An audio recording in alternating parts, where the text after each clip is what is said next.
Hey, I'm Eric, and welcome back to another episode of Dem Nuggets. In today's video, we're going to be talking about something that I have affectionately titled the Valley of Grinding. Now, if you're wondering if that is a real term, it's not. I made it up. What is the Valley of Grinding? The Valley of Grinding is that condition where a person has just started a thing. Say you just started a business, you just started a new venture, you just started trying to make a YouTube channel.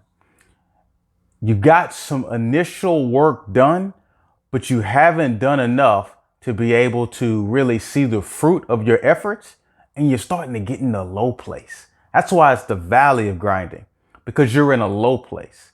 You're not feeling the same energy. The excitement isn't there like it used to be.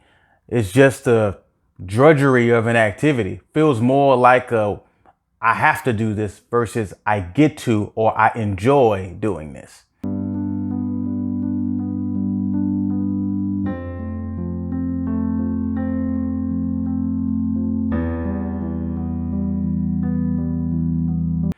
That's the Valley of Grinding. So I just gave a brief definition of what the Valley of Grinding is, but I'm also going to add on to that with some telltale signs to let you know if you're in the Valley of Grinding. So one of them is if you are no longer excited about the work that you have to do in a particular goal or idea that you've set, that's one of the telltale signs that you are in the Valley of Grinding. So for example, me doing this YouTube channel, been making videos, writing little outlines, doing some editing. And when I started this thing, I was super excited. I was full of energy. I'm like, yes, I can see the light. God, I seen the light, and now I know it is true. Ooh. But then you get into this cycle of doing these activities over and over again, and then the enthusiasm begins to fade. And that's where I knew, oh, here I am. I'm in that Valley of Grinding. Another sign that you can tell if you're in the Valley of Grinding is if you look at people that are where you want to be in the thing that you're pursuing, and you get more discouraged than encouraged by looking at their success and looking at their achievements, it's a telltale sign you are in the Valley of Grinding. And then I'll just give one more. If you are looking at the work that you have to do in order to progress as a chore more than an enjoyment, you're in the Valley of Grinding. So now that you've got a picture for what it is, you may be asking yourself, why do people get here? It sounds like, okay, Eric, I see that I may be there, but why am I there? So for me, I believe that we get there because we're emotional creatures as human beings. We are moved, we are influenced and swayed by our emotions and things that trigger our emotions. I think that's one of the reasons why we enjoy entertainment so much. Entertainment can pull on us in all these different emotional directions. You're watching a horror movie, it'll scare you. You're watching a comedy, it'll make you laugh. You're watching an action film, it'll just get your adrenaline pumping. All of those things stimulate an emotional response, and that emotional response is desirable. It's attractive. It's something that you want. When we start a new idea or start progressing toward a goal, there's an emotional charge. There's an excitement that happens as a result of it. You're seeing the potential of where you could be. All this newness is there. It's exciting. It stirs you up. After a while, that excitement fades, right? The thing that you're looking forward to no longer has that motivational aspect to it. Now it's work time. You just got to grind. And then grinding is boring. Grinding in most cases does not stimulate us emotionally. It's just work that we've got to do to progress on our journey.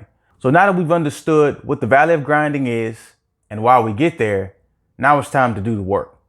Because the best way of dealing in the Valley of Grinding is by having a plan before you ever get there. So let's jump into our plan to be able to mitigate the effects and the impacts of going through the Valley of Grinding on our forward progress. So step number one, take a break from your grinding activity when you start to notice that you're getting a little low in your excitement and your energy. Don't stop it, but take a break, right? If you're in the middle of, say, you're doing a YouTube channel like I'm doing, you're recording videos, you're writing scripts, you're doing stuff with your descriptions and your titles, take a break from all of that stuff.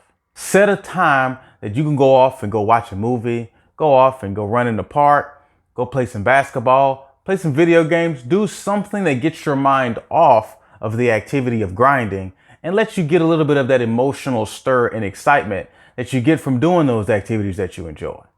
But then, like I said, don't stop it. Just take a break.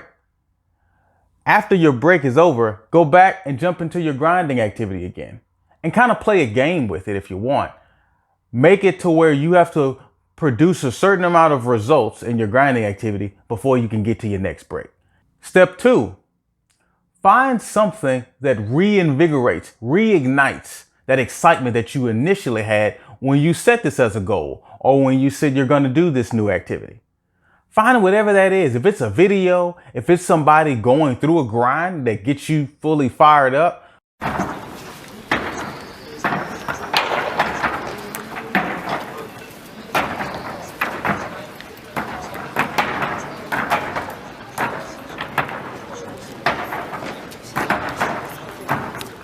find whatever that thing is that can help give you that spark so that you can use that to be the basis of your energy versus the initial excitement that it's going to be hard to recreate by just doing the activity because you're already in it. 3, acknowledge the why of your goal.